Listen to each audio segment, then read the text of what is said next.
read the Bible, you find out that God's not too happy with what's going on around us. Redeem the time, because the days are evil. The Bible has not changed. Boldly proclaim the restoration and preservation of Christian values in America. Satan has brainwashed a whole nation. As goes the church, so goes the nation. Nobody's convicted of anything anymore. And now, here's Last Call with your host, B.J. Edwards.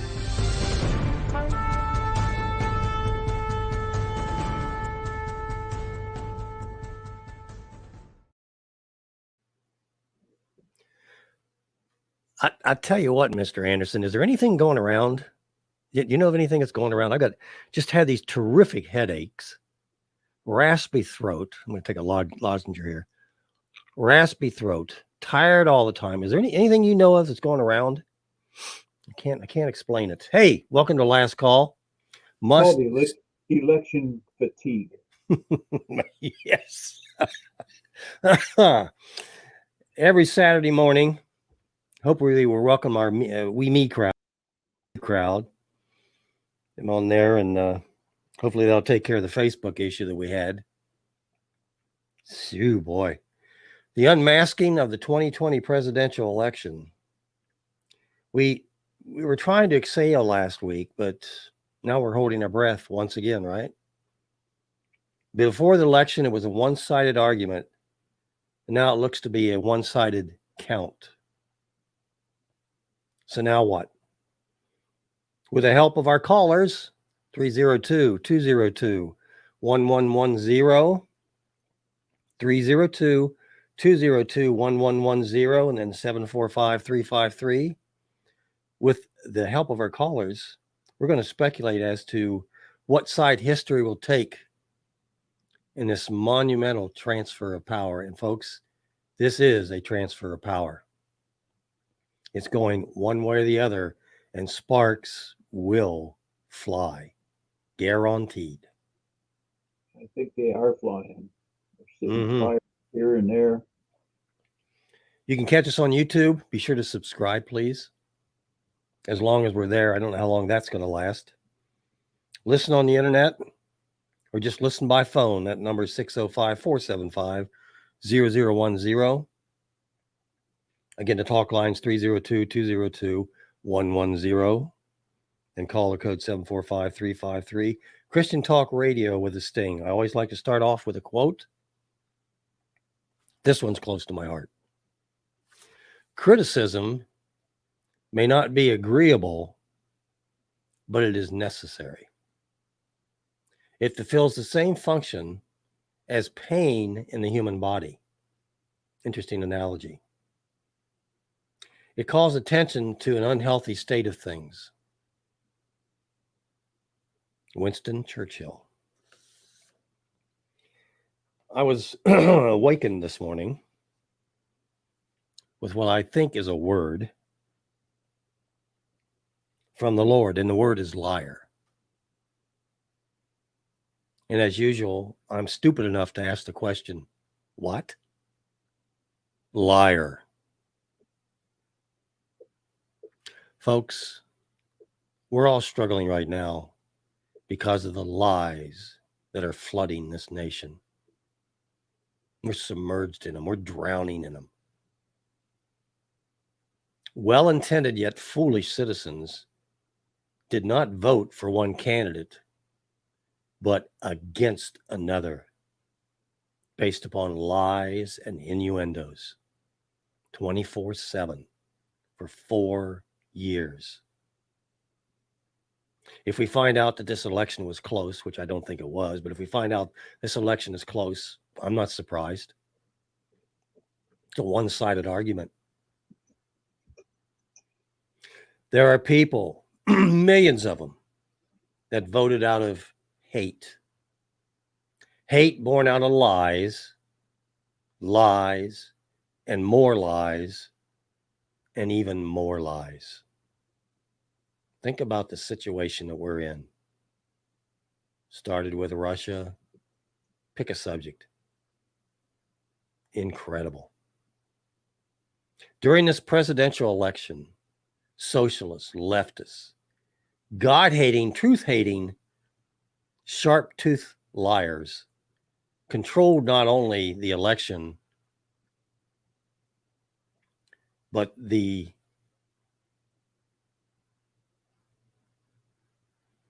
talk about the election.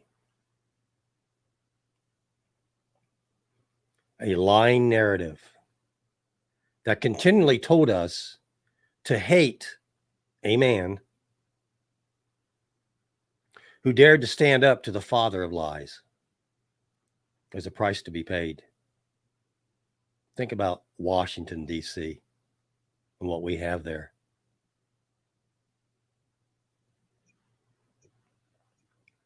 Did it not bother you the daily amount of hate and lies emanating from greedy, hateful politicians, educators, and scribes? Didn't that bother you?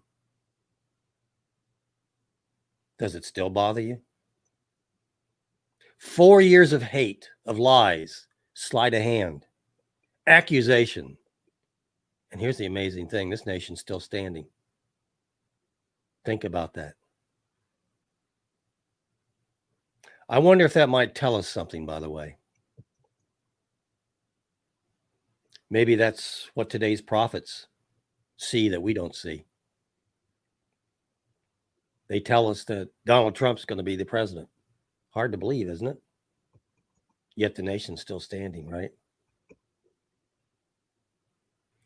Dominion software. Oh my goodness. What an appropriate name. Dominion. Dominion over the voting process. Dominion over the world. Folks, don't ever lose sight of the truth. There is hope, but that hope needs to be carried by those who can, those who should, and the last, those that are called to do so. So grow not weary, brothers and sisters. You've been chosen for such a time as this. Know as well that today's solution to our election deliria will not be resolved overnight, regardless of the direction it takes. No, our work has merely just begun. Win, lose, or draw, it's just begun. But once again, do not lose sight of the fact that our enemies have but one weapon left, and that is lies. Lies. Lies. I'm sick of it. And it'll take more than one man or even an overturned election to rectify the wrongs and human damage that we've allowed, and yes, we've allowed them, almost encouraged them. Love the sinner. Yeah, love the sinner.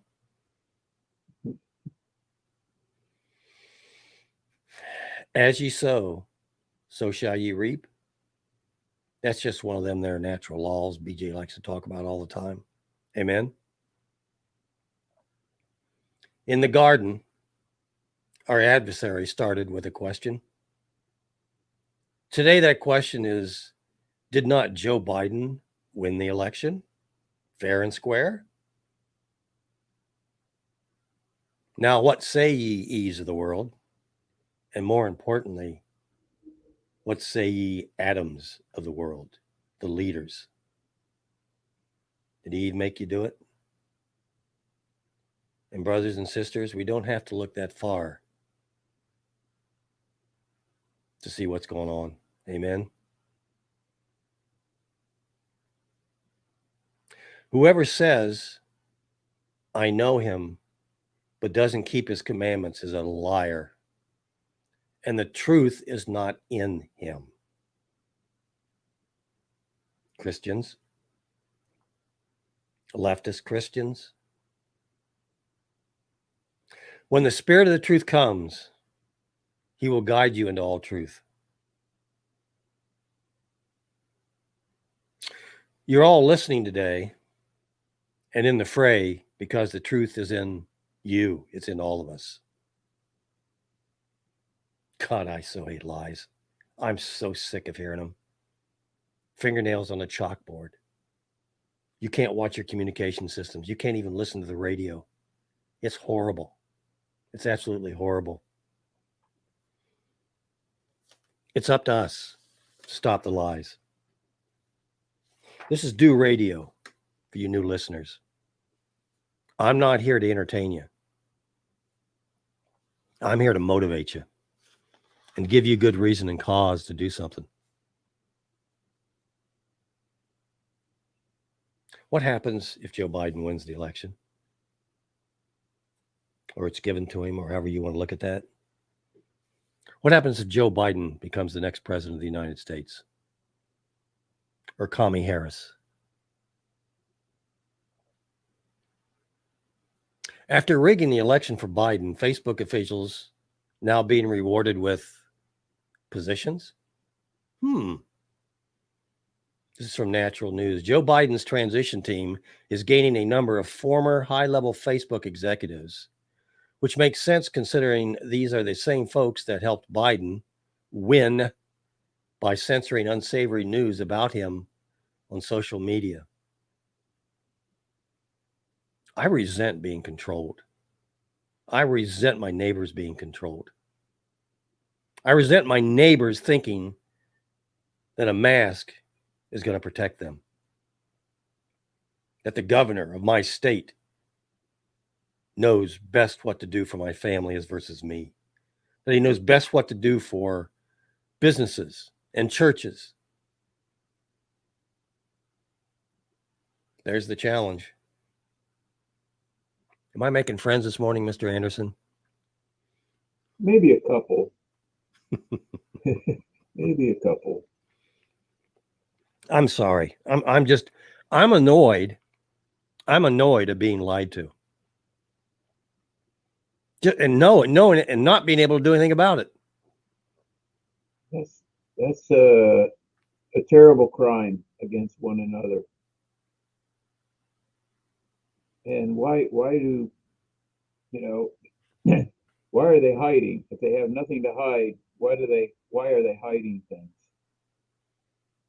That's a lie right there. Yeah, you're not coming across very loud, Mr. Anderson. Should I turn something up here? Turn up the orange button. Okay. Maybe that'll do a little bit better. I don't know. Yeah, it does. It does. All of our people are here. All of our people are here. We got Jerry on the line. Jerry, hang in there. We're going to take a break here in a couple of minutes, and then we'll get with you. But I'm just so annoyed with being lied to. I'm sick of it. And I'm sick of having to argue with people about it. To have to reason with them about it. I'm conversing with a very intelligent young man. And I've said to him, well, do you think that the vaccines will be mandatory? Oh, no. They won't be mandatory. They'll be such in demand. They'll be such in demand that you probably won't be able to get one. Mm-hmm. That could be true for a while. Don't count on. I don't even count on that. I don't even count on that. I should probably go get tested. But then again, they're going to tell me, well, even if you've had it, you haven't had this flavor, so you have to have the vaccination. We're keeping it cold for you. By the way, former Facebook board member Jeff Zients, it has been announced, will be co-chairing Biden's transition team, while another former Facebook board member will act as an advisor. Two others, one a former Facebook director and the other a former Facebook company lobbyist, will also be assuming key leadership roles in Biden's administration. Biden's personal friend, Nick Clegg, a former top Facebook executive and former UK deputy prime minister, will also be joining the transition team that is planning to install Biden into the White House come January. I held the book up this morning. 1984, Animal Farm.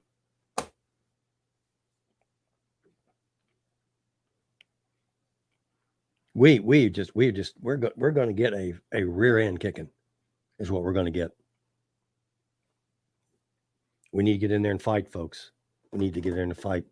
And please, there's a lot of false hope going on around here. Don't do that. Don't do that yourself. Please don't do that to yourself. It's just crazy. We need to stand firm and don't take the false hope.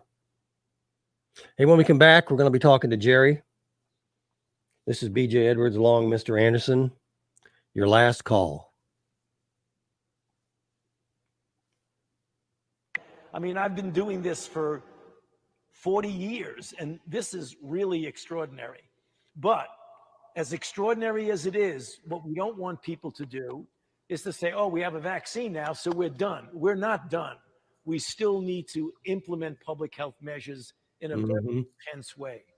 But when you say the vaccine will be rolled out in December, that means for frontline workers, people at risk. I mean, what's your standard timetable? way that this happens when you have a vaccine that isn't readily available to everybody all at once is you do prioritization. That's the responsibility of the Centers for Disease Control and Prevention, the CDC. They rely heavily on an advisory committee called the Advisory Committee on Immunization Practices, ACIP. They help them make the prioritization. They're only advisory. The CDC makes the ultimate. This year, we complemented that by asking the National Academy of Medicine to also weigh in.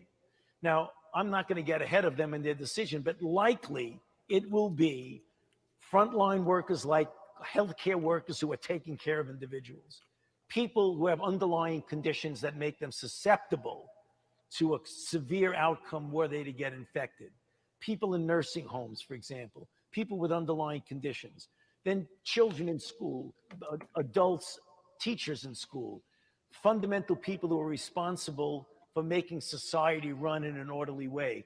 That's the kind of prioritization you get. We hope by the time we get into the second quarter of 2021, we will have enough vaccine that we will have progressively vaccinated people so that when we get April, May, June, we'll be able to get people in the general population starting to get vaccinated. So a guy like me who's not in a particular high risk level, middle of the year, you think? Yeah, I would think probably by anywhere between the end of the first quarter and the end of the second quarter. Yeah.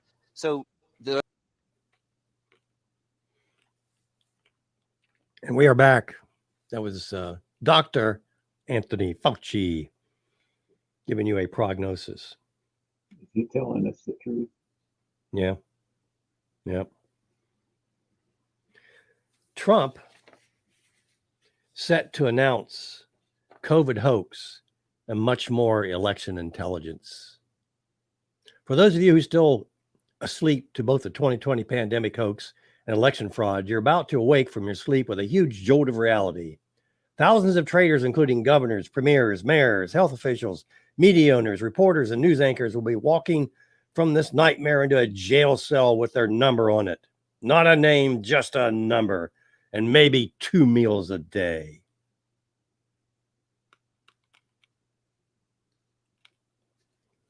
Really? Haven't we heard this before? Why do they do that? Why do people do that? Why do they say that? I don't know. Hey, Jerry. You got Bill Miller on there as well, Piker Bill. Hey, Jerry. Hang on a second. Got to unmute you. What? Cancel that. Turn up the yellow button. Yellow? Okay. All right, Jerry, go ahead, please.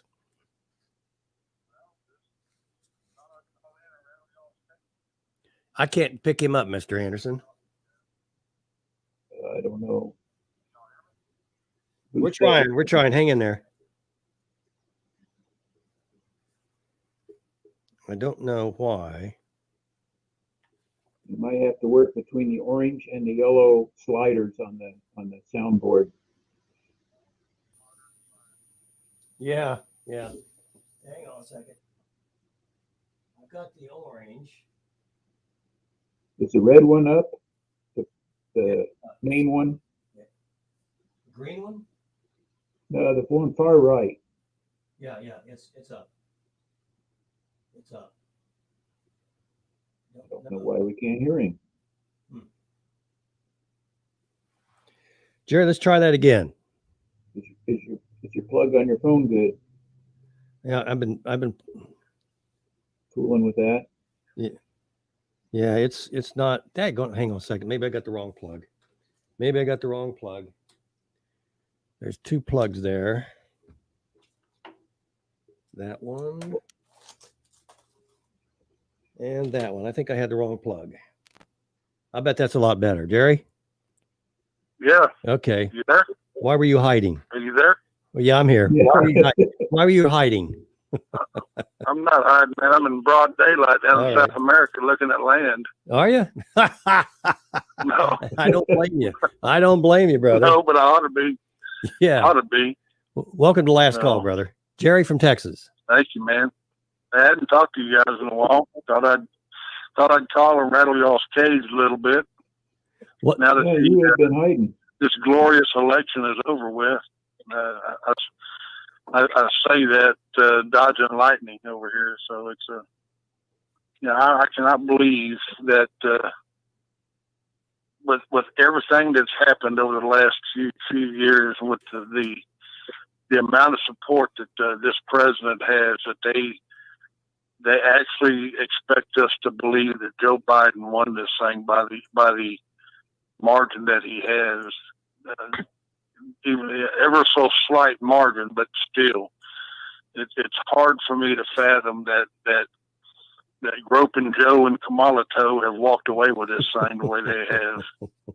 Well, they haven't. It's just They haven't. That's the thing. They have not. well, I understand that I hate to say the word stolen because of course we're being monitored, and I don't want to give them a reason to come knocking on our door, breaking our doors down, one of the two. But first of all, what makes you think that they're getting ready for a Biden transition? Nancy Pelosi is getting ready for a Kamala Harris transition. What they're going to do shortly after this bozo is inaugurated, they're going to invoke the 25th Amendment, get him out of office, and they're going to boost up the village idiot and put her in office. And God knows what kind of malfeasance they're going to bring in to replace her as vice president. I tell you, that land in South America is really starting to look good right now. Stick here. We need you. We need you on the battlefield with us, buddy. We need you on the battlefield with us. With the Christian militia is what we need. What we need is a Christian militia, don't you think? Yeah, it's just funny you mentioned that. Mm-hmm. So I tell you what, man, I've kind of been sitting back waiting for all this stuff to play out. I hadn't been well. First of all, I've been censored off of Facebook. I guess y'all probably know that. No, because I'm not. We're not on Facebook either. Unfortunately, my wife even got censored, and she doesn't post anything political. The only thing she talks about politically is if she does the nails of a politician here locally. So it's being a manicurist and pedicurist, she is. They don't talk about political things. They talk about soap operas, or what's the latest thing on The Voice, or Dancing with the Stars. Man, they don't talk political stuff, but she got censored. And I guess it's all because of me. Of course, she blames me, and I really don't care. But she blames me for her censorship on Facebook. And these people need to understand that. And, if they even so much as like a comment, it marks them by Facebook. It's not a matter of whether you post something. It's not a matter of anything else. If you just so much as simply like a comment or a post that somebody else made, you're marked. You become a target, and they're going to censor you. And it's ridiculous that we, the God-fearing, freedom-loving Christian Americans, patriotic Americans, are being targeted the way we are.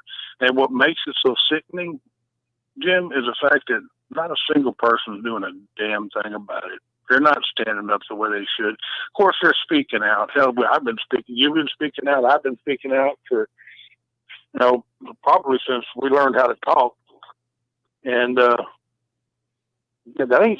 that's really not doing anything good not trying to further our cause any. And I don't know what it's. I've said this many times. I don't know what it's going to take. I guess they're going to have to come beating on our doors before people realize, oh crap, these guys actually been speaking the truth. Yeah. Oh, that's what you meant. Talking the truth. Oh, that's what you meant. I didn't understand. Yeah, well, You've made it quite clear to me now. Too late. Well, I tell you what, I'm going to be very unpolitically correct here right now and say this, that if the village idiots do take office in January, and if the village idiots so much even think they're going to set foot on my property coming for whatever they think they're going to come after, allow me to say this. I love this country. I love my God, and I will protect my family against any aggressor, foreign or domestic. And if you so much as set foot on my property unwelcomed, I will turn your head into a canoe. So I'm tired of messing around with these people. I'm tired of walking on eggshells or walking on thin ice. It's time to get just as nasty and just as mean as they are. So I will say it again.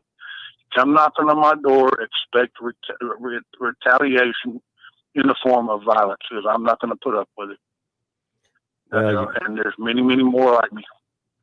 So you're a hairdresser? So you're going to turn my hair? I haven't had a haircut for a while. You're a hairdresser? You're going to turn my hair into a canoe? Is that what you're going to do? Well, yeah, but I only take. I only use one tool. I don't have clippers or scissors. It's just. So we'll only have one shot at it. Is that it? Yeah, pretty much. Yeah, pretty much. And that's so many words, but yeah. Yeah, but it's sickening to think what this political party has done to this country. We all knew it was coming. We've all seen it manifesting itself over the last, especially the last 4 years, but probably over the last 20 or 25 years, we've seen it. We've talked about it over and over and over again. And now, the difference between then and now is the fact that back then that it was still behind closed doors. Now they have got it so much in our face, blatantly saying, well, here we are, what you going to do about it? And I seriously think they are underestimating the patience of the God-fearing, freedom-loving, patriot American. I think they really believe that they're going to be able to push this over. And the unfortunate thing is we've pretty much all reached our boiling point. And now the only retaliation is an unpeaceful means. And I hate to say that. And I pray to God that we can somehow get out of it, but I don't think we will. Well, there are possibilities, and I hear what you're saying. Jerry from a bunker somewhere in Texas, thank you very much for the call in this morning, brother. God bless you. Godspeed, and my best to your wife. Thanks. These are Biker Bill. Hang in there. We'll get to you after we take a quick break. Have you noticed, Mr. Anderson, on YouTube? I've noticed this, that every YouTube clip that I go to has this underneath it. Every one. By the way, this may be why YouTube went down about a week ago. Has what underneath it? What? It has what underneath it? It has this message. U.S. elections, the AP has called the presidential race for Joe Biden. See more on Google. Robust safeguards help ensure the integrity of elections and results. Learn more. That's what I'm seeing on my YouTube.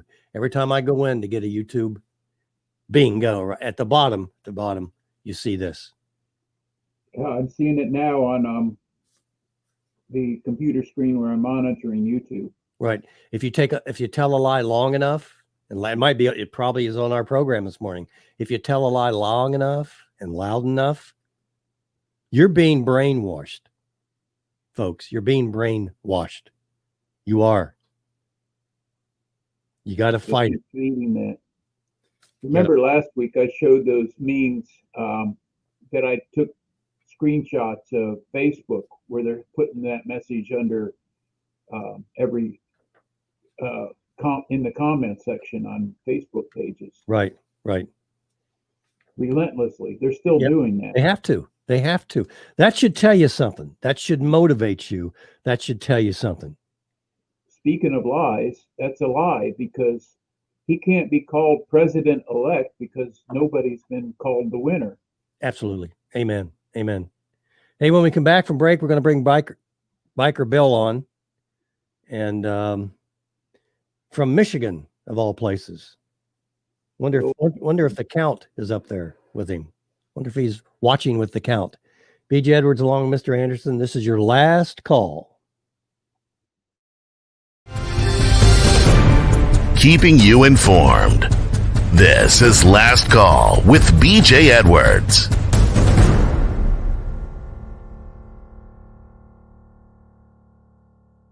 By the way, speaking of Detroit, in an event Democrats can only describe as miraculous, a ballot counter in Detroit has turned an offering of only 5 humble ballots into 5,000 votes for Joe Biden.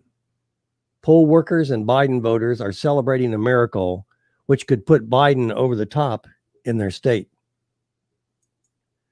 According to witnesses, a little boy brought the 5 absentee ballots into the counting center in the early morning hours after Election Day. Within a few hours, these 5 votes turned into 5,000. Democrats' disciples even filled 12 baskets with the leftover ballots. It's a miracle, said one election supervisor. This is irrefutable evidence that God wants Biden to win. Officials confirmed that even after Tuesday, that thousands and thousands of additional Biden votes are pouring in from miraculous places as well. An entire pallet of votes was discovered over a bridge, and thousands were discovered in an abandoned warehouse. Further evidence suggests even the elderly have been divinely moved to vote for Biden after it was found that the entire population of every nursing home in the state, voted for the Democrat candidate. That's from our friends at the Babylon Bee. Welcome aboard, Biker Bill. Welcome to Last Call, sir. Hey, how are you, sir? I'm blessed. And thanks for calling in. Or I should say, greetings, Comrade BJ and Comrade Kevin. How are you? There's Biker Bill. We got Biker Bill up on the screen. Brother, what's on your mind? I shouldn't ask this. But I got to ask it. You know, I love it. I called into a radio program this week. I love calling into radio programs. And this program, every 15 minutes, it's a negative, scary story about COVID. And oh my God. And just every 15 minutes on the top of the hour, they spend a minute or two to talk about, or 3, just negative, scare. Yeah. And then the conservative MCs of the program wring their hands going, oh, this is just crazy. Why is this happening? Well, you guys are promoting it. You're giving them air support. You're giving our governor air support to shut us down. Yet they're going, well, and I tried to get on and I tried to say that to them. Click. No. Click. No. Yes. Differing opinions are not allowed, Comrade. So, okay, I'll ask the question. What's on your mind, Biker Bill? Okay, so, you know, Linda's been having her illness, and we've been in and out of 4 different hospitals so far. Your wife. I finally decided.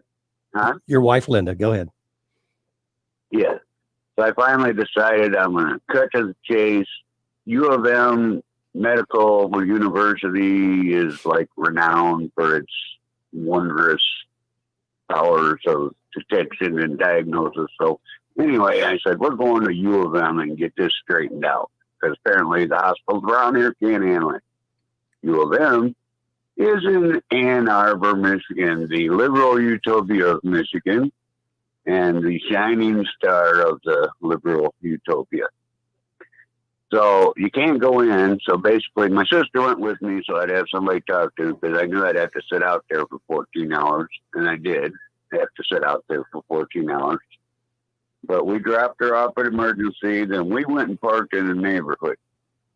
Now it's college town. So we saw people alone walking with masks on, walking their dog, walking alone, riding bikes alone with their mask on, in pairs, walking in cars alone with masks on. Everybody had masks on, but me and my sister, of course, sitting in the car, and boy, did we get the stare of death. Like, you hateful Nazi. How can you sit in your car with no mask on?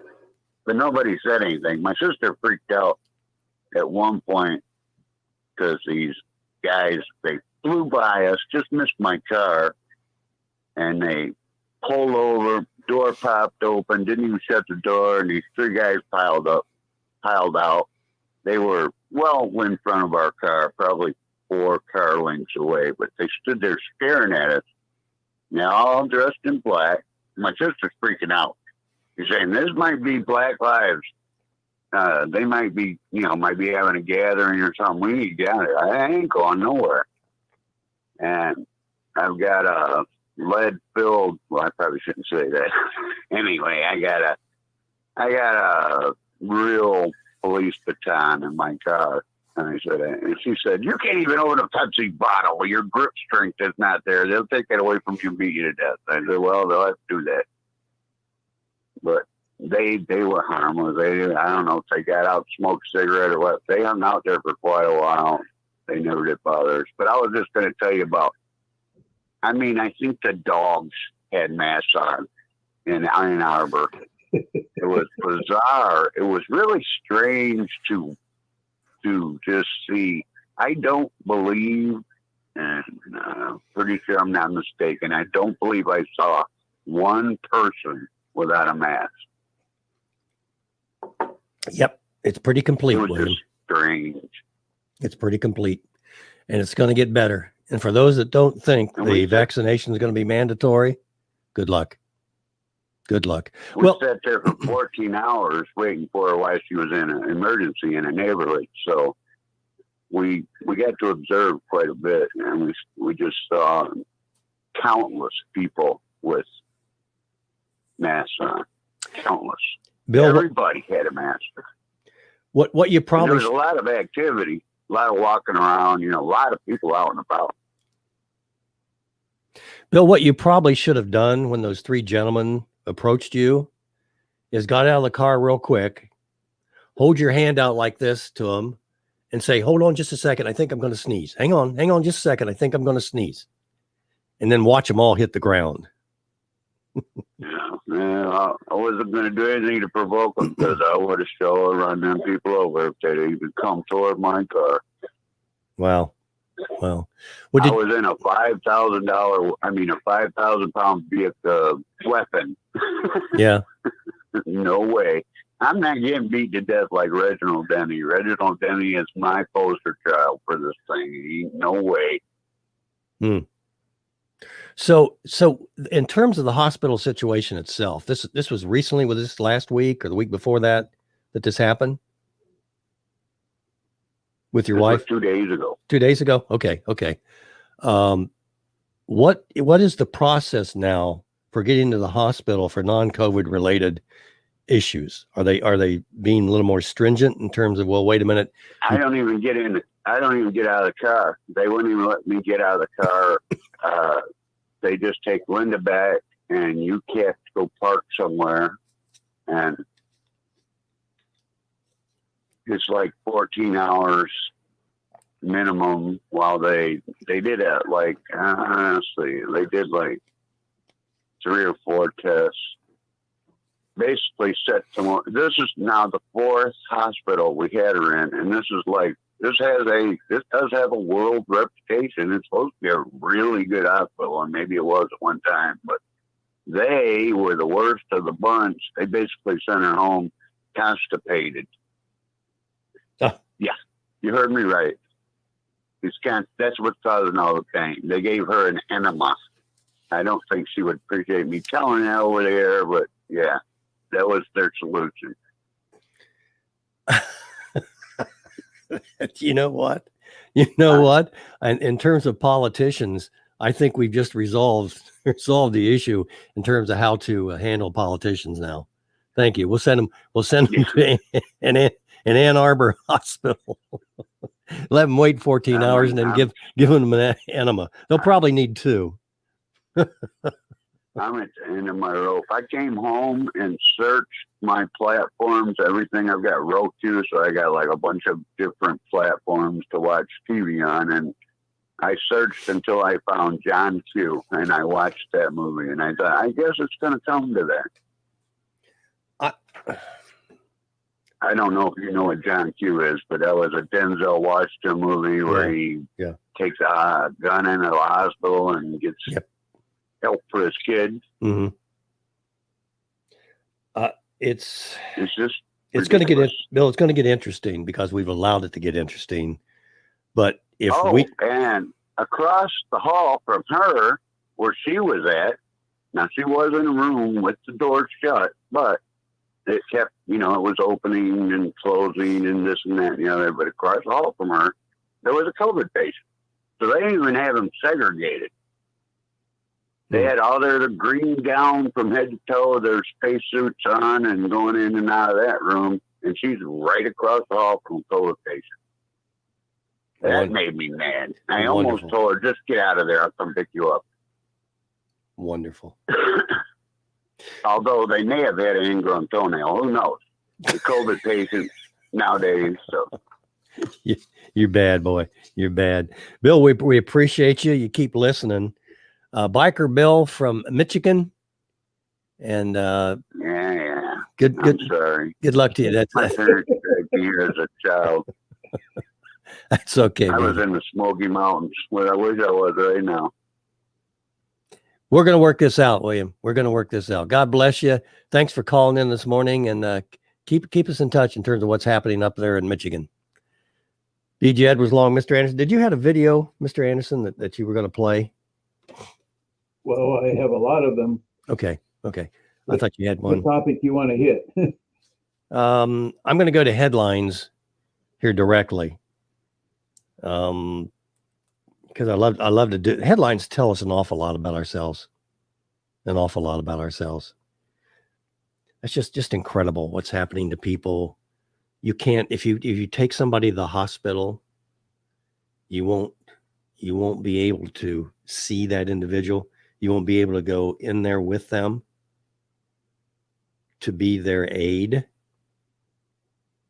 and answer questions that have to be answered, that they have to make assumptions on. Well, we worked that out. My daughter's right by my side when I went in for my shoulder replacement. She wasn't able to stay overnight, but she was with me till 9 in the evening. And then they sent her home. Yeah, she was able to get back in. Only one family member. But that's a little different situation with your daughter, because your daughter is what? Well, she's a nurse, but at this particular hospital, that was their policy for anybody. So go ahead. It depends where you are. Some of these big city hospitals, and I don't know. They have a lot more restrictions. Yes, they do. It's a lot more. It's a lot more impersonal in the big ones. It's just what's happening here in Ohio. Our governor is just a masher. He looks for opportunities to crush your freedoms and liberties. Any opportunity he can take, he'll do it. And it's just been incredible. As a matter of fact, I called my local representatives about what's going on. May relay that information as well after the break and talk about that. And we'll get into the headlines as well. And I also talked to my local sheriff. So maybe we'll get into that as well. There's also something called the Barrington Declaration that y'all need to be aware of. And think that's what I'll start off when we get back from the break. The Barrington Declaration. B.J. Edwards along with Mr. Anderson, your last call. A little under the weather this morning, but we're doing fine. We're doing fine.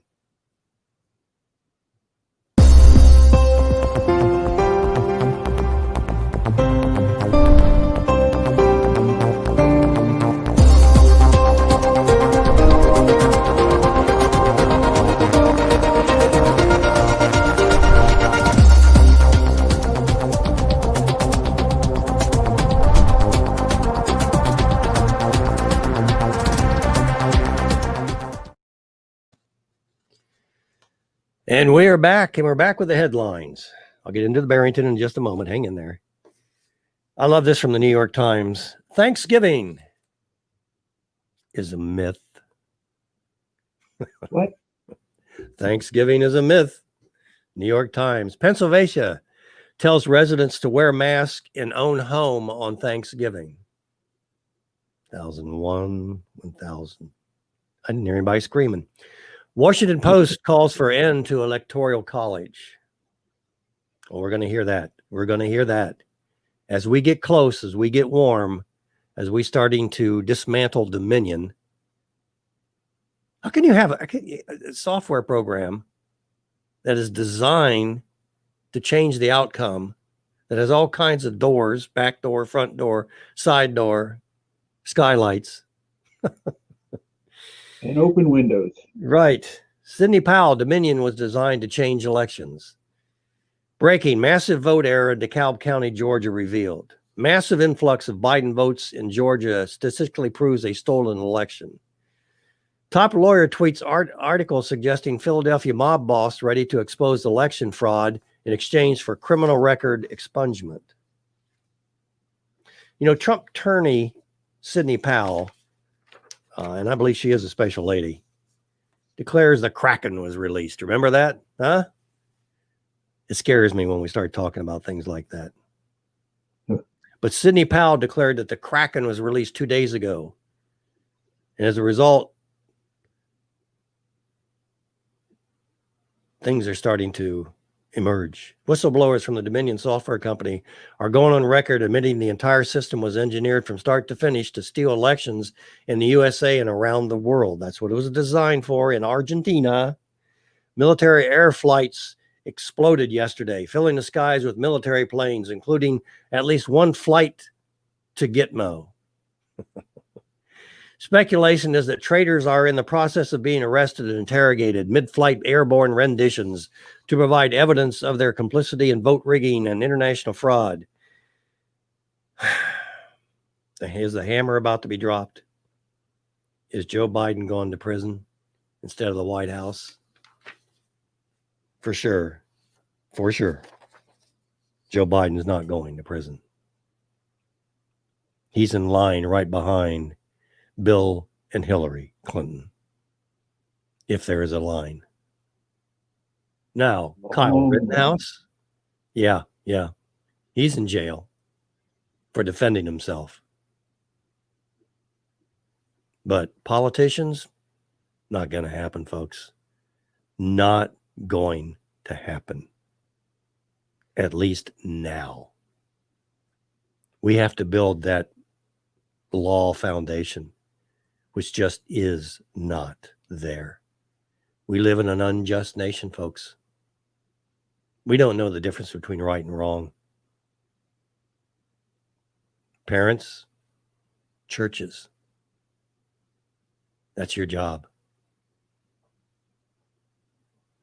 Is Kyle out on bail? Is that right, Bill Miller? Is Kyle out on bail? I heard they were having a bail hearing. Interesting. I didn't know that. I didn't know that. Hope he is. I think they had it set at $2 million for bail. He says, yes, sir. He is out on bail? That's what Bill says. Dr. Bill. Okay. Huh. He don't lie. I want to finish our conversation about COVID with my sore throat, my runny nose, my splitting headaches, my exhaustion.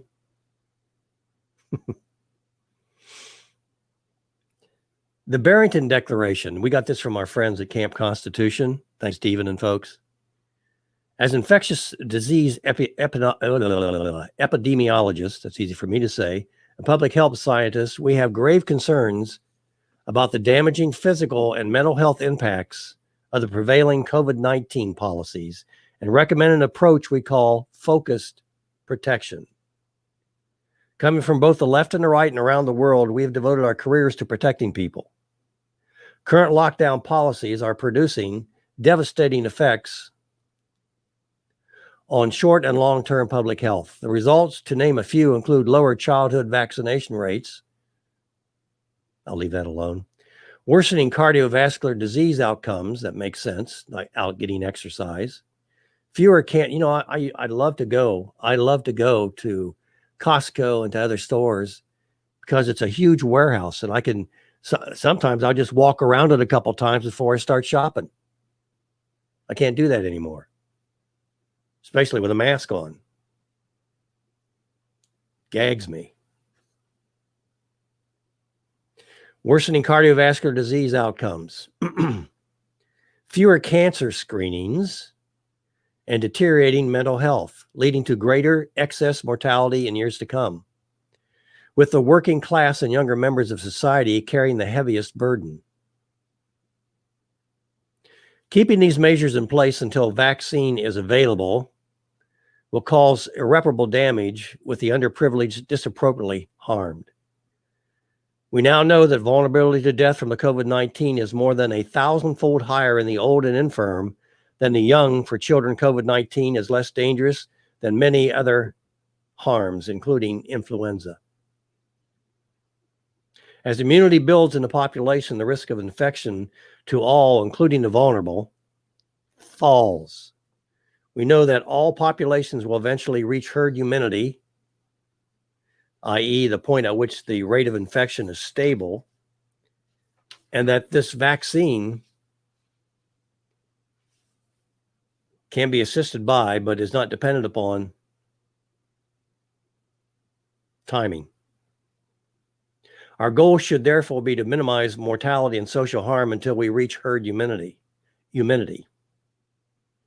With that in mind, we allow those who are at a minimal risk of death to live their lives normally, build up immunity to the virus through natural infection, while better protecting those who are at the highest risk. We call this focused protection. We recommend nursing homes should use staff with acquired immunity and perform frequent acquired immunity. Oh, no, say it ain't so. And perform frequent PCR testing of other staff and all visitors. Staff rotation should be minimized. When possible, meeting family members should be outside rather than inside. A comprehensive and detailed list of measures should be implemented. A lot of these are individual driven, aren't they? I'm from the government and I'm here to help you.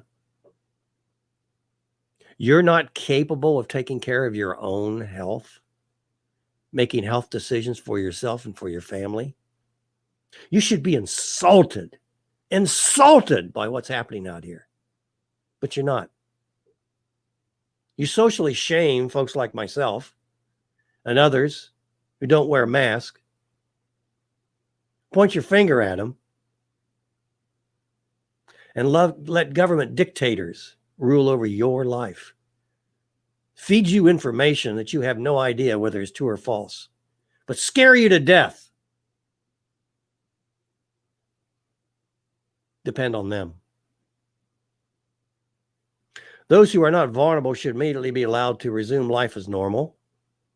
Simple hygiene measures such as hand washing and staying home when sick should be practiced by everyone to reduce the herd immunity threshold. By the way, I haven't been out for a while. I kicked Mr. Anderson out of the studio this morning. Schools and universities should be open for in-person teaching. Extracurricular activities such as sports should be resumed. Young, low-risk adults should work normally rather than from the home. Restaurants and other businesses should open.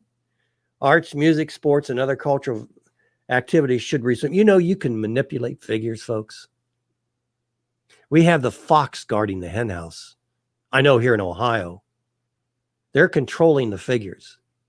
Whenever they want to clamp down on the individual rights and liberties, they bring up what I'm going to accuse of imaginary.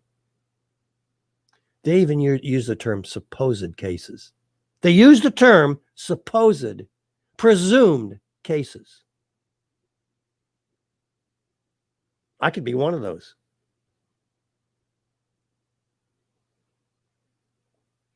People who are more at risk may participate if they wish, while society as a whole enjoys the protection conferred upon the vulnerable of those who have built up herd immunity.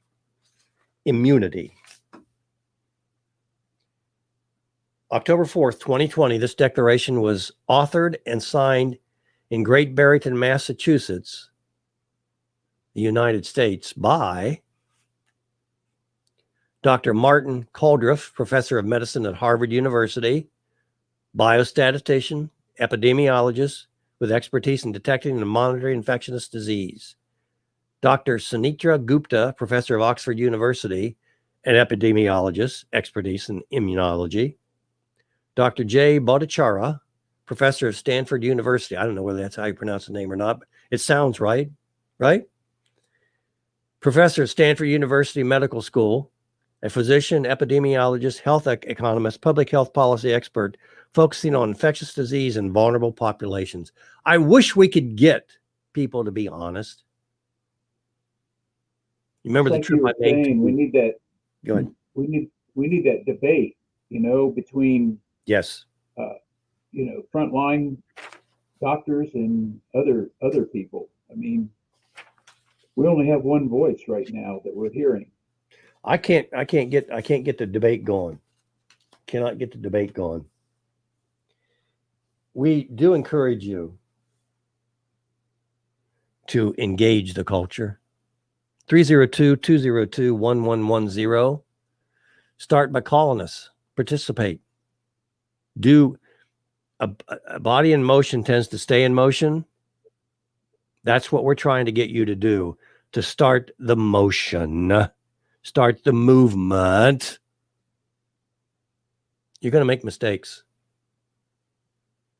Not every football play works the first time. It's not a touchdown every time the ball is snapped, is it? And the quarterback isn't sacked every time. You have to go out and you have to experience things. Here's a short video of our friend Anthony. What's that? Short video of Anthony. Okay. Anthony. Probably take us to break. That either continues to surprise you or that we need to unlock. Yeah, let me count the ways. It is a lot of that we don't know. And I think we have to be humble that we have learned an extraordinary amount over the last 10 months, but there's a lot that we do not know. And that's the reason why the studies, the cohorts, the research that we're going to be doing is going to go on for quite a while, even after we have the outbreak under control. Yeah. So we actually solicited questions from viewers, and a lot of them were about, I've had COVID. Am I safe? Both for myself and in terms of infecting anybody else. I have the antibodies. Am I safe? What do we think about those questions now? Well, at this point in time, we do not know the durability of protection. We know that if you get infected and recover, it is very likely for a finite period of time that you are protected. It's almost certain that that's the case. We've already seen specific instances of reinfection, people who were infected, recovered, and got infected with another SARS-CoV-2. We don't know how extensive that's going to be. So even though antibodies are present in a lot of the people who recover, we don't know what level is related to protection. We don't know how long that lasts. Now, we don't want to scare people to think, oh my God, I've got infected and now I'm going to get infected again. Unlikely, but what we have a lot to learn is what the durability of protection is. The one thing I can say as an infectious disease person is that it is very unlikely it's going to be like measles. If you and I got infected by measles as a child, I'm sure you did also. And the fact is you're protected essentially for life. It likely is not of that magnitude because of what we know about the common cold coronaviruses that keep reinfecting people.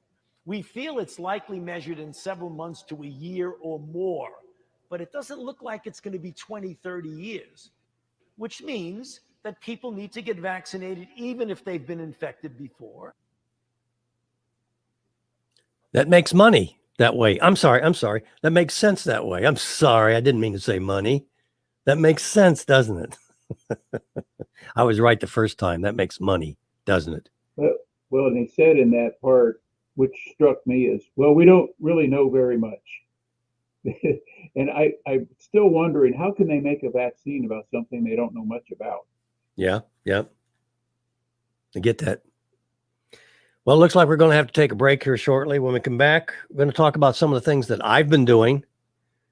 And maybe what I'm talking about people might help you out.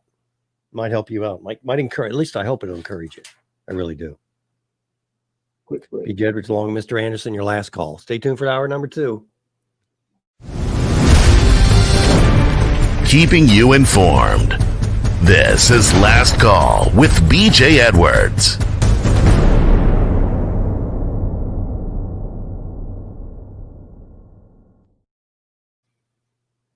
And we are back. I want to caution you. This is very, very important. This battle is critical. Hi, Vinny from Brooklyn.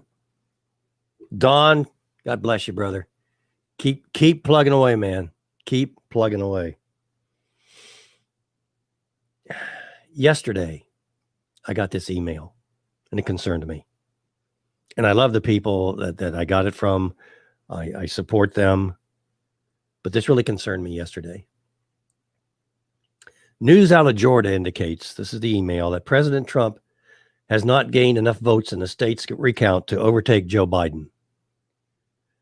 But the Trump campaign legal team insisted at a press conference yesterday that rigged voting software gave the Democrats hundreds of thousands, if not millions, of illegal votes. After 24 hours ago, Grassfire launched a Keep Our Fighting quick poll.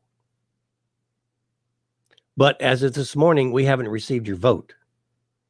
Please mark your voice heard on whether or not you think, this is critical, whether or not you think Mr. Trump should continue his post-election fight or concede the presidential race now.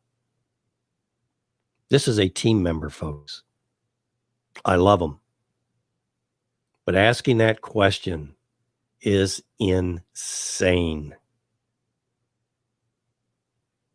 Get ball now again earlier. Go ahead. I just said it's very problematic. Yep. If you want the American commander-in-chief to press on with court challenges and recounts to stop the steal, click here or on the yes image below. If you think it's time for the president to give up and give in to a Joe Biden victory, click here. Now, this is as dangerous as thinking that we're going to be arresting Hillary Clinton and Joe Biden and Kamala Harris. This is dangerous. We need to level this off. This is not this. Look, it's nice to have exciting stuff. I could come on here every day. I could increase my listenership by thousands if I started talking about exotic stuff. Giants, prophecy. But I live in the real world. My children live in the real world. Your children live in the real world. That's where the battle is. And we need to be realistic in this real world. And that's what I encourage you to do. And that's why sometimes I might sound even boring. But we're at war. War is hell. And it's not always fun. It's not always exciting. You have to dig the hole. You have to put the foundations in. You got to measure them, but you got to do. And you have to deal with other people that have done and learn from them. My advice to you is stay away from that exotic stuff. We, those that are in battle, we need you in the battle with us. not off daydreaming about exotic things. Just a suggestion. In Ohio, we basically are experiencing lockdowns. What do you mean by lockdowns? Well, what I'm saying is that in Ohio, this is exciting. This is in Ohio from 10 o'clock p.m. until 5 o'clock a.m. You are to be in your house. Now, somebody said to me the other day, that isn't an order. It might as well be an order, because this governor of the state of Ohio, Bill was talking about everybody wearing a mask. He has everybody wearing a mask. He has everybody social distancing. He has everybody scared to death that they're going to catch COVID. The cases are up, or the suggested cases are up, or the thought of cases are up. Hospitals are overcrowded. You're right. I mean, he's flipping coins. We have the fox guarding the hen house. We have the fox guarding the hen house. And the fox is saying, well, there's danger here. I've calculated that there's danger here. So he's herding all the chickens together, has chains on them, immobilizing them so he can pluck them out anytime he wants to. And he has us scared to death. And he has us reporting other people who don't wear masks. He has a state agency going into businesses. And if those businesses are caught with people without masks, not the business owner, not his employees, but if somebody walks into that business without the mask, and that brown shirt, that employee from the state of Ohio sees that, there's going to be hell to pay for the owner. So if you're a business owner, what are you going to do? You're going to make my life miserable.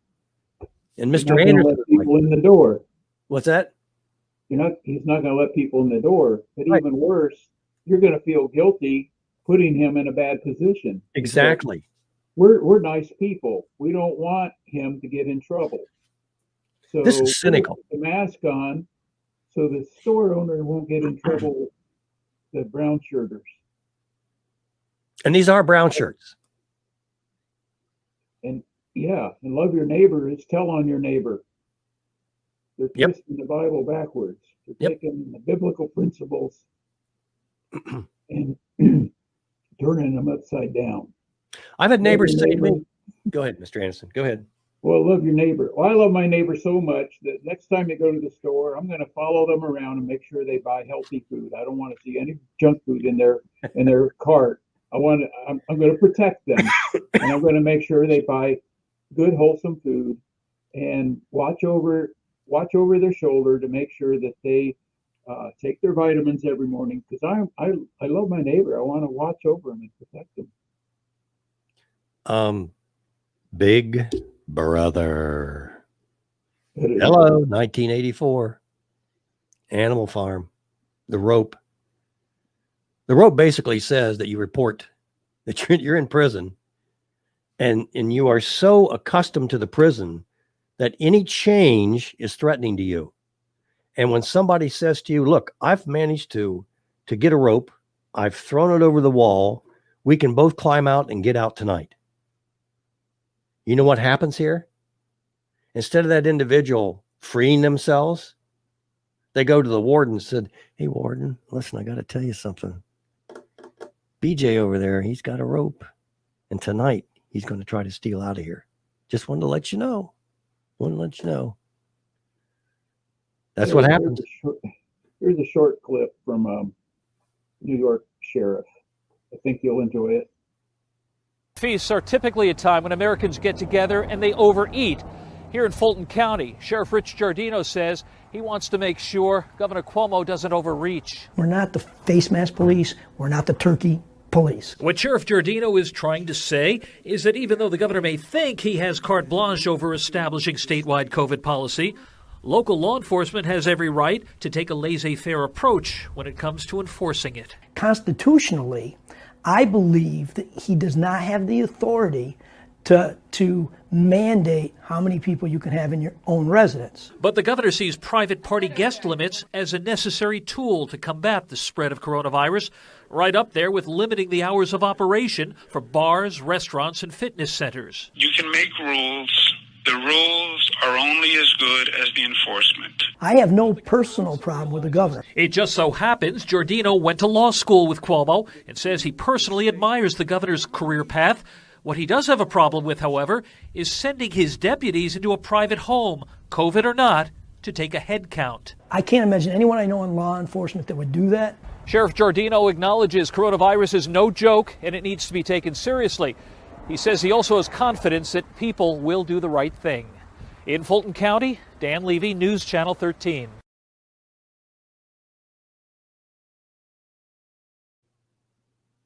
Our county sheriff, who I've been in communications with several times, when the governor made his announcement and chastised myself personally and corporately, I sent a communications to him. Sheriff, it's been a while since we last conversed. In anticipation of today's speech, the governor was going to talk again about what he was going to do to us, how he was going to control us. In anticipation of today's speech by Governor Mike DeWine, I thought I might take the opportunity to share a few thoughts from an average Christian citizen. First of all, last week in a primetime speech, our governor managed to insult a good portion of the population by questioning their moral integrity and common sense. Now, most of these people didn't even know that they'd been insulted, by the way, but they had been.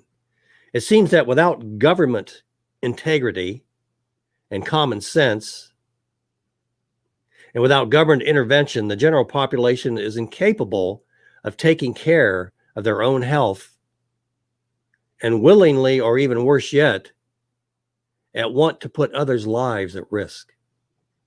We're out there purposely trying to hurt people. Secondly, Governor DeWine quotes unproven and supposed record-breaking levels of COVID-19, many of which are, as I said before, supposed, thought to be. And I don't even want to get into the mythical COVID-associated deaths. I don't want to get into those numbers. Next, we hear about exasperated medical workers, especially nurses, which is interesting because I know of many nurses who can't find work or working part-time where once they were gainfully employed. Nonsense. So yes, we're not only being insulted, we're being lied to. It used to be that in anticipation of what might happen when I try to shop at a brick and mortar establishment, I would experience a great deal of angst with regard to whether I would be able to participate in the free enterprise marketplace that day. Not to mention the harassment, discrimination, and social shaming that I would likely experience from my caring neighbors. So yes, there's some good news, because now, thanks to our beloved government, my pre-shopping angst is gone, at least as to how I will be received. You see, my options are now limited. Know that I would be required to wear a constrictive breathing device that, according to my doctor, puts my health at risk, while giving others a false sense of security. Did you know that in a recent CD study, Mr. Sheriff, it was reported that 84% of those who wore a mask in a continuing most of the time basis contracted COVID anyway? I'm sorry, I don't think the governor mentioned what portion of the new COVID cases belong to masked men. Some will say, well, the mask is for your benefit, not for those wearing them. To which I say, you have my permission to turn the mask inside out. I'm okay with that. Brother, speaking to the sheriff, you're not only the top law official in this county, but an admitted Christian. As a Christian, we are not supposed to bear witness Are we not supposed to bear witness to the truth, as was our Savior? I know that masks don't work. And if you were to do the research, you would find that the mask usage is questionable behavior and that they could as well actually be harmful. Yet both you and I are forced to deceive others. The Bible talks about the mark of the beast, or was that the mask of the beast? And what about the assembling of the brethren? If a Romans 13 ruler says how we are to conduct ourselves during our Christian assemblies and or dictates no church meeting period, are we to obey? And now we're not only looking at Pope Mike here in Ohio, but Commander Biden in Washington, D.C. God help us. Did I mention the pending upswing in suicide rates, drug abuse, business losses, economic disasters, family stress, and yes, church turmoil as we continue down the road of isolation and dictator rule? And now strongman Mike, our Republican governor in name only, is going to send out brown shirts from the Bureau of Employment Services to harass and cripple business owners. I shudder to think what he's about to do to Thanksgiving and Christmas. But for the good of order and safety's sake, amen? What can you do, Mr. Sheriff? Abraham Lincoln said that, tell you what, we'll take a quick break and then I'm going to give you the suggestion I gave to the sheriff. BJ Edwards, I'm leading BJ Edwards along with Mr. Anderson. I'm reading a email that I sent to my county sheriff, and I made a suggestion.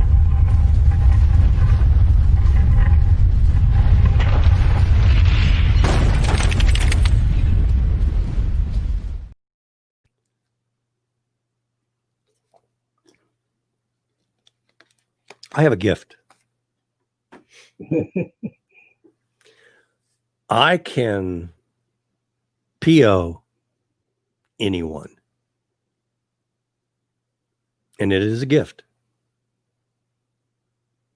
I can give paper cuts. I can insult with the best of them. Don Rickles had nothing over me. I was just thinking about him. Mm-hmm. It's a gift. It truly is. And I use it as such because sometimes in troubled times like this, that's a gift you want to have handy. Because when everything else fails, making people feel uncomfortable is about all we have left. So for such a time as this, but I don't need to go on bragging about my gift, do I? Oh, Vinny says stop POing me, but he wants 3 hours of it. Yeah. He votes with Piker Bill about moving our show to 3 hours. Oh, no. What can you do? I'm saying to the sheriff. Abraham Lincoln said that he has a right to criticize. We talked about that in the opening phrase, right? Who has a heart to help. And with that in mind, I'm going to make a few simple suggestions. Please encourage or discourage or stop making mask wearing compulsory in your sheriff's department. You personally, please be seen in public with your uniform on and a mask off. You know what I'm saying here, right? Contact local business owners and churches and let them know that if they are harassed by state enforcers in brown shirts, to just call your department and you'll send someone out to arrest their efforts. And sheriff, if you don't have enough staff, give me a call. I'll volunteer to help. And I know of plenty others who would gladly assist. I'm asking the sheriff to contact local businesses and say, look, I know what the governor said, but I don't buy it. And you shouldn't either. And you should allow your individual customers the opportunity to wear a mask or not wear a mask. I'm not going to do anything if they don't wear a mask. I don't wear one myself. Wow. Could that turn things around? I think so. I've not been on your Facebook page, Sheriff, because, well, you guessed it. And just before the election, by the way, Facebook decided to remove my pages that I had going on. No warning, no reason, no proof. Again, gone. That being said, it'd be nice if you would encourage members of the Delaware community on your official Facebook page, your official site, that we still live in America. And it is we, the people, who make the decisions. And choosing to wear or not wear a mask in your community is still a right. And that you trust the individual citizen to do the right thing. Flu. How many people die of tuberculosis? And we shut down the economy because of that? Or other diseases? Are we going to follow people around in the shopping cart like Mr. Anderson suggested? It'd be nice if you would encourage members of the Delaware County community on your official site that we still live in America, and it is we, the people, who make the decisions, and choosing to wear or not to wear a mask is in your community is still a right, that you trust citizens to do the right thing. From everyone who has been given much, sir, much will be demanded. And from the one who has been entrusted with much, much more will be asked. Luke 12:48, by the way. Okay, I'm done now as I close. And I pray that whatever you decide to do or not do is in the will of God and in line with our Constitution.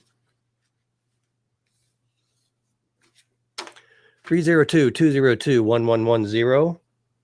If you'd like to take me to task, if you'd like to criticize me or pat me on the back and nominate me for a Pulitzer.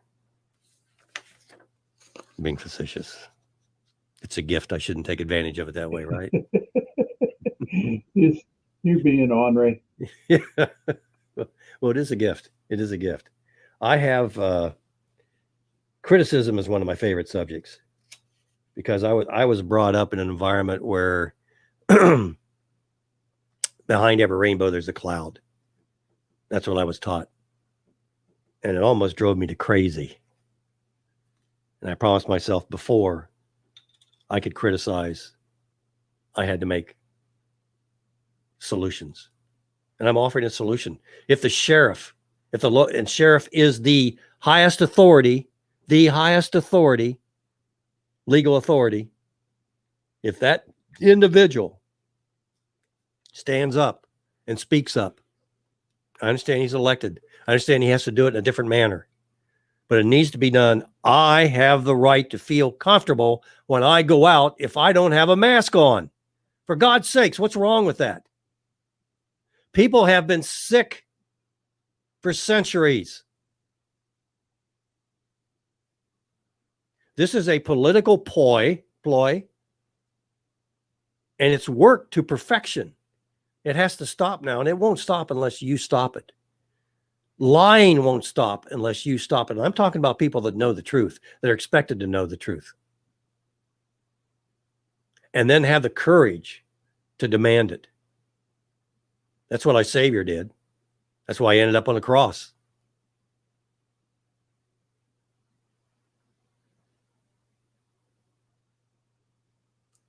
That is the job of the sheriff. We have other representatives.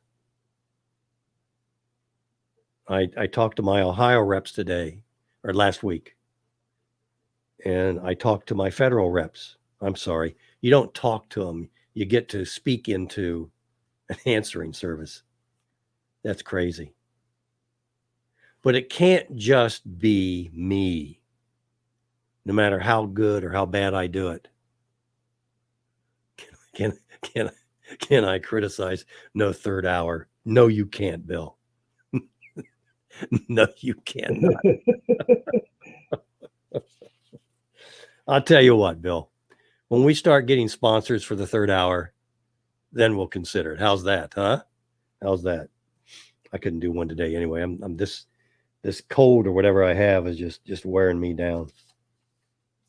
But I really want to encourage you to do. I always ask the question, how bad does it have to get? Really, how bad does it have to get before you do something? Do we have to wait that long? It's human nature. Yeah, I get it. I get it. It is human nature. It is human nature. A little humor. Every vote counts. Little humor? Yep. I know it's not December, what is it, 15th, 14th, 13th, 12th, whenever they do the official count. But news outlets are already reporting that one important and critical constituency has already called all the precincts for Democrat Joe Biden. CNN has assured the public that the voting was free and fair and that the will of the People's Republic of China was loud and clear. We know that the Chinese votes don't count in American elections yet, said CNN anchor Don Lemon.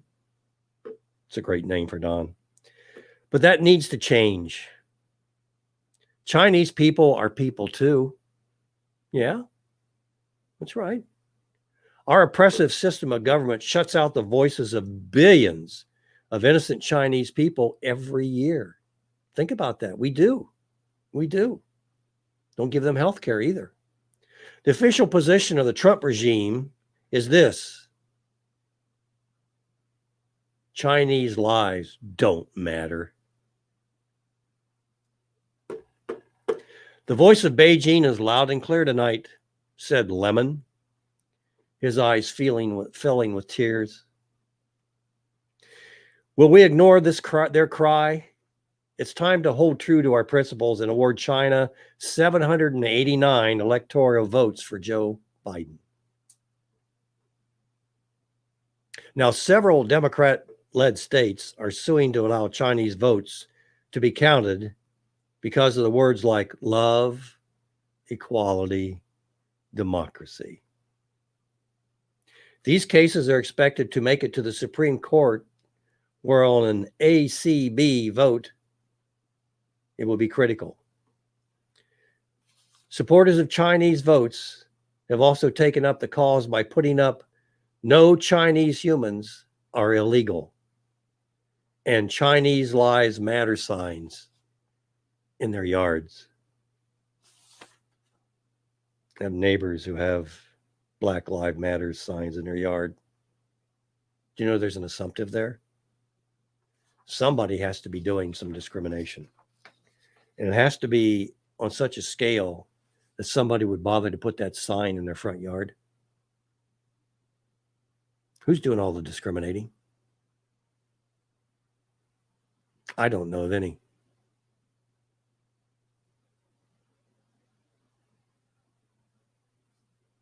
I don't know of any. Just another lie. It's an insult. And you know, the white guys, especially the white Christian guys, the white Christian guy baby boomers, are the ones that are doing all the discriminating. You know that is what the assumption is, right? Of course it is. Have not had that discussion. Probably won't, unless I'm given the opportunity. When we come back from break, I'm going to talk about what I talked to my local congressman about and my federal congressman about. B.J. Edwards, along with Mr. Anderson. Keep the faith. Keep the faith. Stand firm.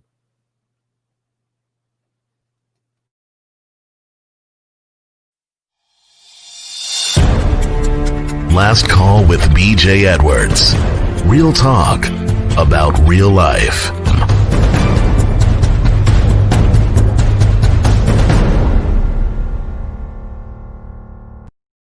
I'm surprised I'm able to talk as long as I have today, Mr. Anderson. This has been crazy. This has been crazy. Dominion voting. I just, yeah, that's such a name. Didn't God give dominion over something to somebody? Dominion voting, the Yeah. machines. That is crazy stuff. See this little meme? In a town hall article yesterday titled Stand Firm, Trump Voters, author Jeff Davidson notes that up until yesterday, I had conservative friends who were telling me that they were forlorn. They thought that Donald Trump didn't have a chance. They saw some Republican senators and others who should have known better throw in the towel. Ignore these rhinos, says Jeff Davidson. Don't let their lack of resolve filter into your consciousness. It's vital right now that each of us keep the faith, encourage each other to do so, and ensure the public will, our will, prevails. This means writing letters to the editor of your local newspaper or writing to your sheriff. He didn't say that. I did. This means writing letters to the editor of your local newspaper, actively emailing those in positions of authority, which we're going to get into shortly, calling your representatives, marching on your own state's capital, and visiting legislators. By the way, I'm very much a fan of home rule. I've not been to Washington, D.C. I know a lot of people have. I know I've missed out on a few things that way. But I have been to the local state house. And I have been to local abortion clinics. And I have been to local churches. That's where it starts. And if you haven't done your work in your own backyard, no, I'm not going to go there because I'll make friends. And I don't need to do that. Too many friends. Yeah. I just count the list of people that I'm making friends with today. Please make fun of me. I don't care. Do something, even if it's wrong. Do something. Quit sitting on your rear end. What's your gift? What's your calling? If you see a need, by the way, that's your calling. Not to do is to do. Not to say is to say. Silence in the face of evil itself. Silence in the face of evil is evil itself. God will not hold us guiltless. You have to do something. You have to do something. Write a scorching letter to B.J. Edwards. Get that out of your system. And then go out and do something.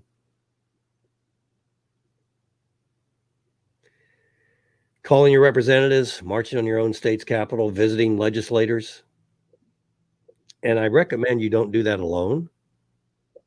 When I write my emails to my congressmen and to others, I send it to at least 100 people and want to encourage them to second the notion. And seconding the notion isn't saying, hey, great job, BJ, or I really like what that isn't seconding the notion. Although I enjoy the encouragement, don't get me wrong. But I really want you to send to them something expressing your gratitude. Hang on a second. Or think I'm going to sneeze. Guess not. There are 73.5 million of us. This is an article from Jeff Davidson encouraging us. There are 73.5 million of us, if not more. We know that this election was stolen. We will cheer Trump's legal team as they do their work. Meanwhile, we must show our resolve. Now is not the time to concede anything. Now is not the time to concede anything or ask silly questions as to whether we should continue or not. Now is not the time. You're on the football field with a team and you call a play. And one of the players says, you know what? I don't think that play is going to work. You're probably right. Because if you got a team member that hadn't bought into the play, it's probably not going to work. This is not over with yet. I hope you were encouraged by Sydney and others when they talked this week.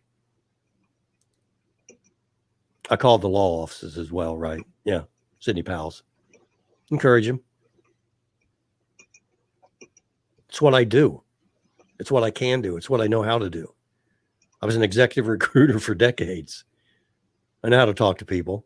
I know how to get through to them. And then there's that gift that I talked about earlier. There are 73.5 million of us. We know that this election was stolen. We will cheer Trump's legal team as they do their work. Meanwhile, we must show our resolve. Now is not the time to concede anything. Indeed, there is no reason to concede anything. There is no reason to concede anything. We can win. We will win. And will be a glorious day. For now, it is vital that each of us do what we can. Most of all, keep the faith. Truth sounds like hate to those that hate the truth. A fact. You're going to get that.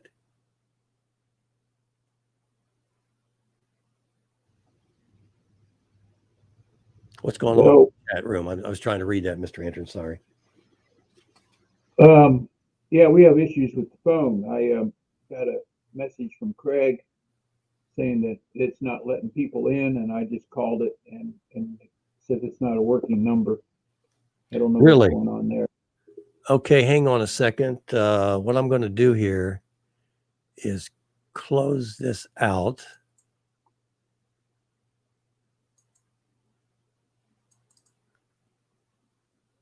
Come on, computer. Maybe try to start it up again.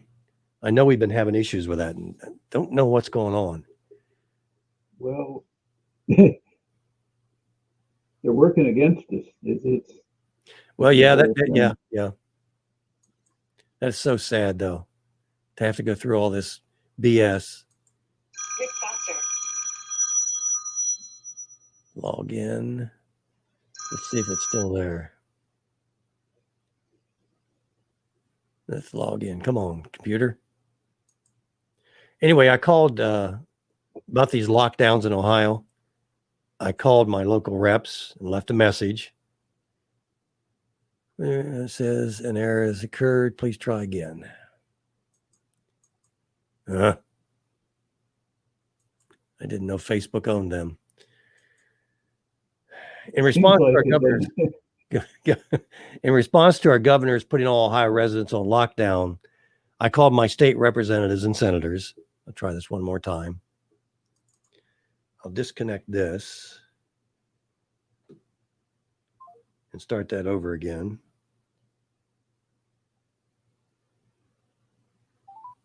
Welcome to Verizon Wireless. Your call cannot be completed as wonderful. dialed. Please. They do have us locked down here, Mr. Anderson. Welcome to Verizon Wireless. They do have Your us call locked cannot down. be completed as dialed. That's Please crazy. check the number and dial again. Announcement 4. That is crazy. Well, folks, I'm sorry. I'd love to talk to you. I know we've been having this problem for weeks. I don't know what to do. But at least we got a couple calls in today. Anyway, talking about my conversation with my representative's tape machine. I want to preface this, by the way. Ben Franklin once said that those who give up essential liberty to purchase a little temporary safety, masks, lockdowns, deserve neither liberty nor safety. Our founders were some pretty smart dudes and dudesses. Freedoms are priceless, so if it comes to their questionable restrictions, all authority must err on the side of caution and the average citizen. In other words, there had better be a darn good and clearly demonstrable proof before you take any of my liberties and freedoms away. And if there are any questions, confirmation must come from the citizen and not the government. Fox, Henhouse. When I talked to my rep's office, I messaged them that I could find no federal or state law that would allow a government to lock down, which our governor is doing, any private resident, let alone the entire state of Ohio. I asked them to either confirm or deny the statement. Now, I left them this message. I've learned a lot in my recruiting world, in my activist participation. This is the key statement that I said, because here's their option. They don't have to return the call, right? Another complainer, out the door. Next call, right? However, in my closing message, I said, if I do not hear back from you in the next few days, I will assume that my research is correct and that there is indeed no definitive law that allows a governor to lock down the entire residents of a defined area or the entire state for that matter. Do you understand what I just did there? If they don't respond, I get confirmed. If they do respond, I get a conversation. Ooh, that's the fun part, the conversations. So anyway, I left that message with my state senator and my state rep and a couple other reps. One rep I've been known for years, and they did call back. The office did. How about at the federal level? This is with regards to this is what I've done this week, among other things. And again, I'm a phone guy. This is what I do. I'm a radio guy. I talk. This is what I do. This is what I love. This is what I'm qualified at. I called the federal government. I have 2 senators there, 1 representative. And yeah, got the message machine again. I asked them why Sidney Powell, this has to do with the election and the questionable election, why Sidney Powell was doing their job. It's doing the job of the FBI, the CIA, the Attorney General. Why Sidney is doing their job.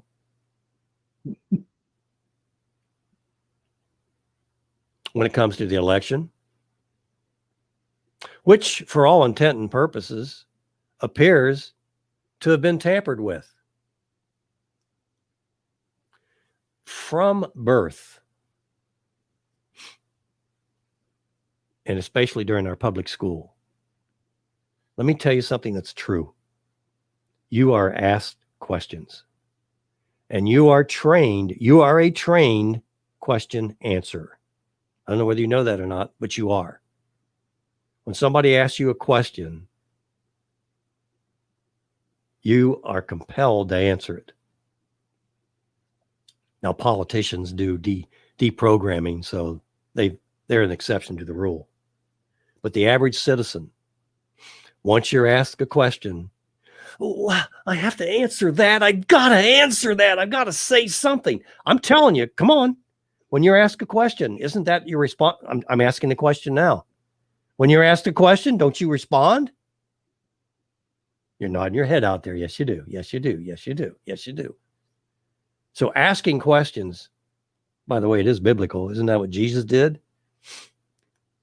And rhetorical questions are a twofer. You need to ask a question and make a statement at the same time. Incredible. And our Savior was very good at that. Now, what I did was I sent this out to several individuals, again, a list of about 100. And I'm encouraging them. Maybe I'm giving them something they can use in their conversations. It can't just be me. It ain't going to work if it's just me. It just isn't going to work. Can't. We live in a democracy and we respond to questions like that. Quora had some interesting questions. Go ahead, Mr. Anderson. Part of the attraction to Facebook was, being able to make your comments, right? Right. You read a post and yeah. I mean, it's hard to resist. Sometimes you stay up an extra hour because you just got to straighten somebody out. Yeah. Quora, I don't know whether you did any research on that, Mr. Anderson, but Quora is part of the left socialist communist movement. And I don't know how I ever got tied up with them, but I keep getting these questions from them on email threads. Oh boy. And here's one that came up. Now, Quora's smart. They have kept me from answering questions. They won't allow me to answer questions anymore. Okay. So I use their questions as examples. For example, and they have writers that they select. What exactly is the Hunter Biden controversy? Is it a serious controversy like Hillary's mail drama that could severely damage Biden's chance to get elected?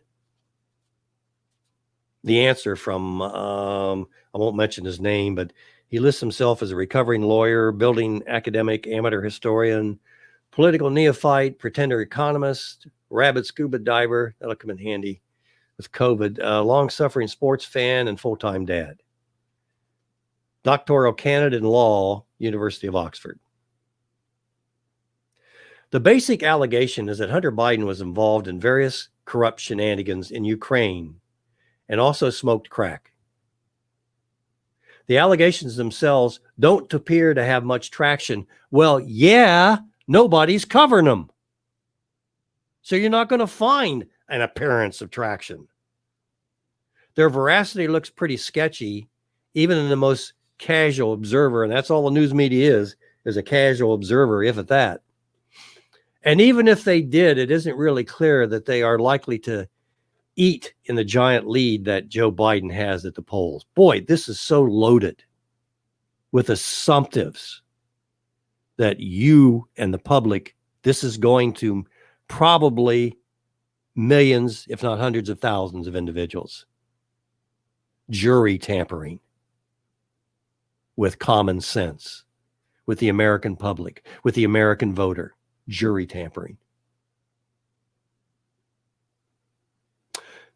What is far, far more interesting is how the allegations have been treated. Still a little shocked by how the late-breaking Clinton email scandal tilted the election in 2016. These guys never lose, okay? They never lose. 4 years. Donald Trump's a bad man with orange hair. Late-breaking Twitter. Whether you think that they were right to do so or not, this is pretty big, much bigger than the story itself. Limiting information flows around a general election because you take a view that the story is not credible if definitely trending new and potentially dangerous ground. What he's saying is that words mean things. And Facebook and Twitter all accused the Russians who spent, what, $104,000 on ads? That'll turn an election. $104,000 versus literally billions of dollars. And this author contradicts himself. I hear you, Roger. He's a lawyer, right? Oh, man. This is what we're getting. This is what we're getting. We're getting information that's being doctored. One-sided information. And this is destroying what's left of our confidence in government, which started during the Kennedy assassination, and our economy itself. Here's another question from Quora. Yeah, get that ready. Probably, yeah, pretty soon. Here's another question from Quora. As a Republican, how are you feeling after the Trump loss? Hello? As a Republican, how are you feeling about the Trump loss? Truthfully, I'm kind of shrugging right now. Life will go on. People will go to work, kids to school. COVID will eventually end, and life will go back to normal. This, by the way, is answered from the same guy. What I have a problem with is a Democrat crowing. We have removed an alleged racist, naughty bit grabbing, lousy orator with an orange tan, only to be replaced with one without the orange hue. We've gained nothing. Now, he's right about that, but how does he respond to that? And here's why we have the problem we have. So I'm going to do what I've done for every president. And he's going to do what everybody in the conservative Christian side has done. Oh dear God, I'm going to pray that they make good decisions. Boom. I'll praise them when they do something good. I'll trash them when they screw up. Sure you will. I'll keep my eye on them. I hope they cling to the Constitution. That'll be new. Like a lifesaver at high seas. I'm going to use my voice to air my convictions of what is right. I'll respect the office of the president, even if I don't like who the president is. And like I said before, this is another forum that I'm not allowed to comment on. So we are left with this week's weak need response as a backup. And you wonder why we lose?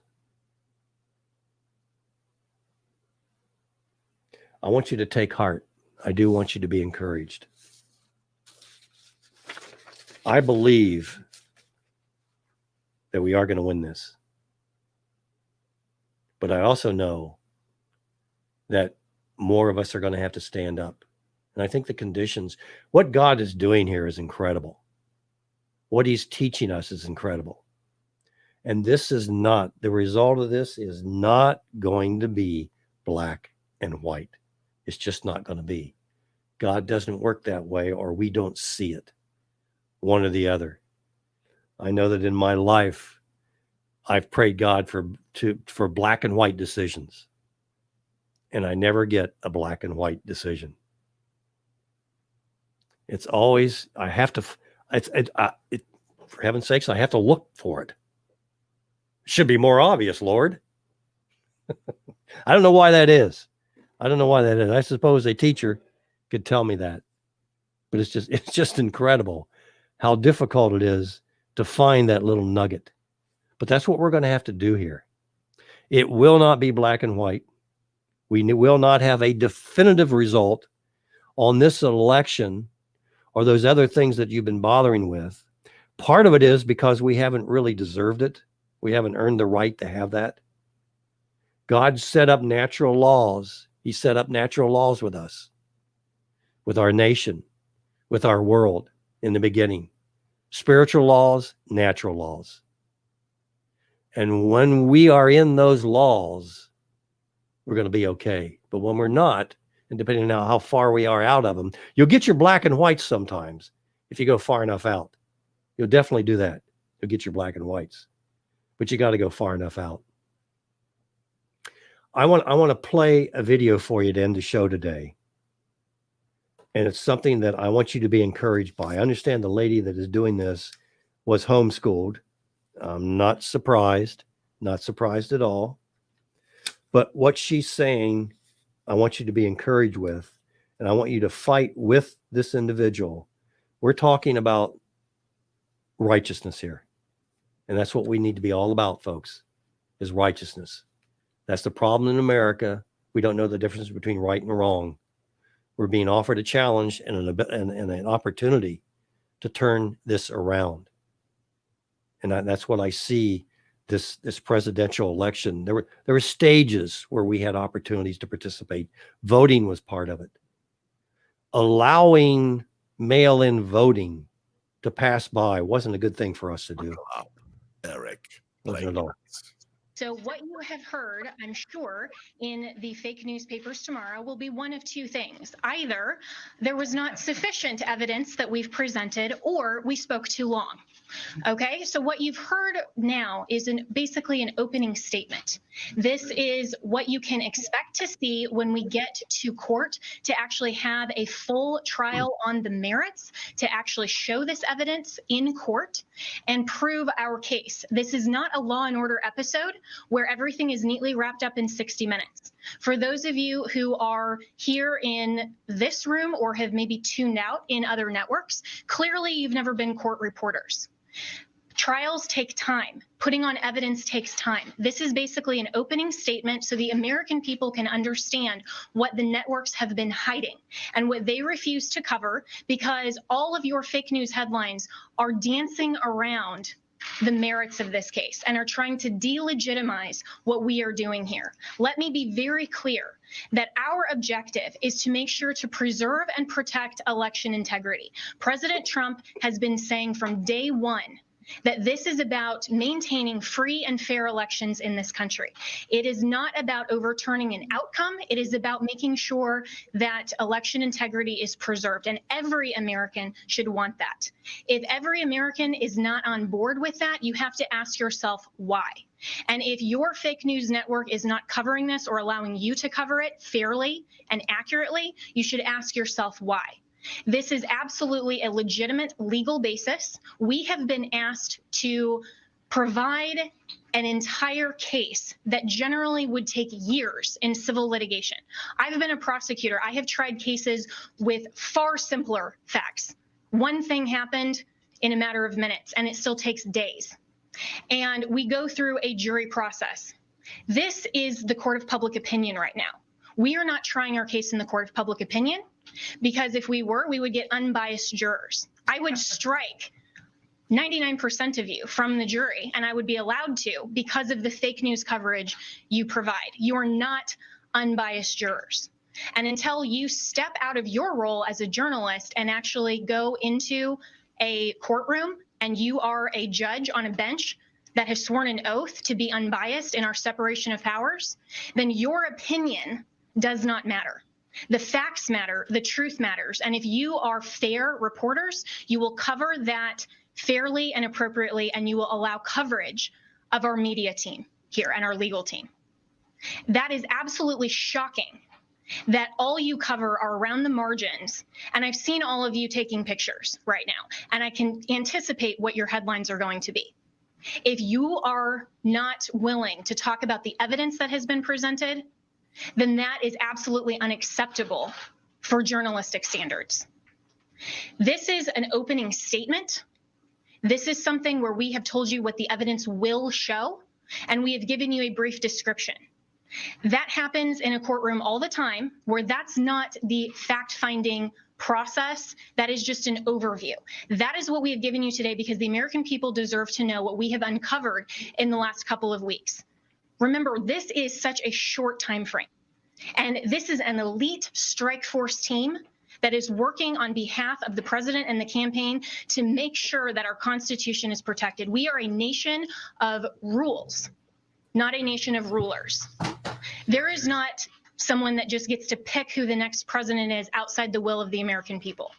And that is our task, because when we talk about voter fraud, it's actually election official fraud.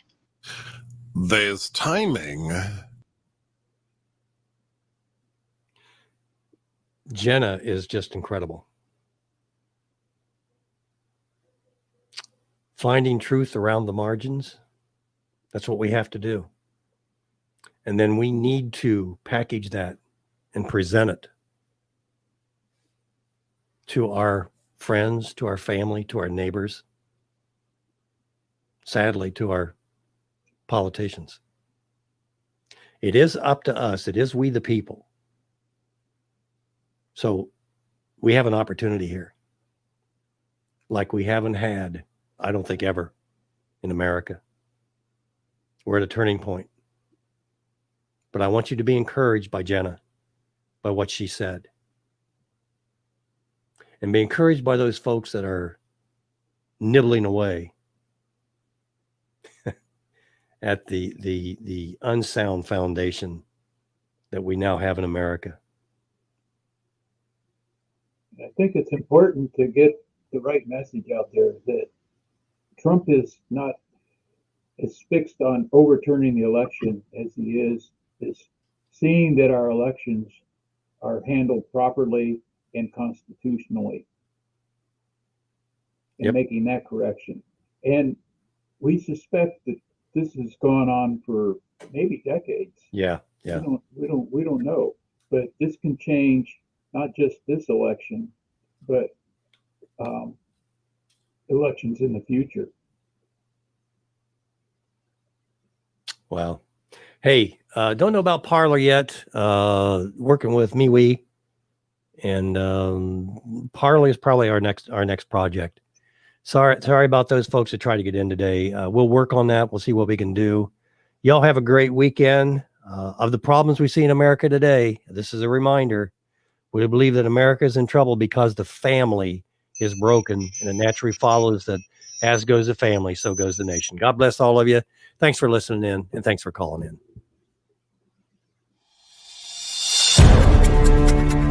Join us next week for Last Call with BJ Edwards.